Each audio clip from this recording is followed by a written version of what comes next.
Ratchet & Clank, también conocido en Latinoamérica como Rata y Robotín, es una saga histórica, con probablemente una de las mayores influencias en la industria durante toda una generación. Algunos habréis jugado estos títulos, mientras que a otros posiblemente os importe una puta mierda. Pero mi trabajo aquí es convenceros de que os quedéis y veáis el vídeo. Una pena que sea malísimo en mi trabajo. Ratchet, o como diría tu abuela, Pikachu, es una de las razones por las que existen tantos furros. Este tío es indudablemente la segunda rata amarilla más popular del mundo. Ya me jodería no ser la primera. En cierta forma, se parecen bastante, cambiando los impactruenos por armas nucleares que rompen todo tipo de tratados de guerra. Este último mes he estado jugando los 3 primeros juegos de la franquicia y ha sido una experiencia. En una época en la que los plataformeros eran la moda, unos borrachos decidieron hacer un juego de plataformas, pero con armas. Es más, estos juegos hacen una crítica satírica a la sociedad capitalista y al consumismo. Es posible que estés viendo este vídeo pensando, ¿y a mí qué cojones me importa? A lo que yo te respondo, escúchame, pedazo de mierda andante con gusto nulo por el arte del diseño de videojuegos en una época en la que los desarrolladores podrían innovar y crear experiencias diferentes gracias al escaso foco comercial y especulativo en la plataforma de los videojuegos. Pero, ¿qué tienen estos juegos para haber triunfado tanto en su momento? Naves, armas, monstruos, carreras, explosiones y tetas. Es más, en el segundo juego, si vas a cierto planeta y haces saltos laterales junto a un NPC en concreto, hay un bug que hará que a este NPC le crezcan las tetas. Esas manos donde yo las vea, chavalín. En cuanto al juego en sí, bueno,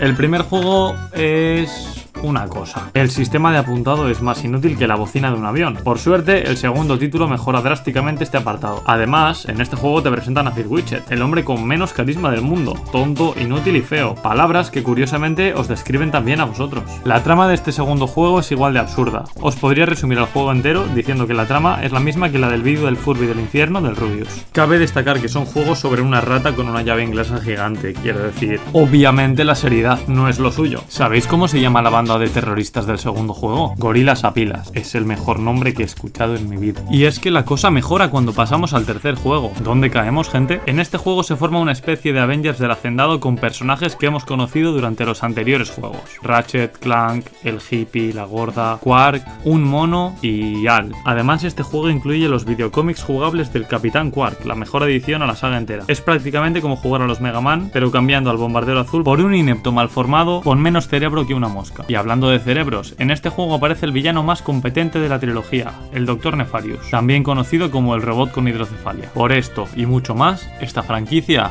es una joya. Y como diría Quark, creo que ya hemos hablado de dejar atrás lo que pasó en la jungla. Era época de celo. ¿Cómo podías saber que era tu hermana?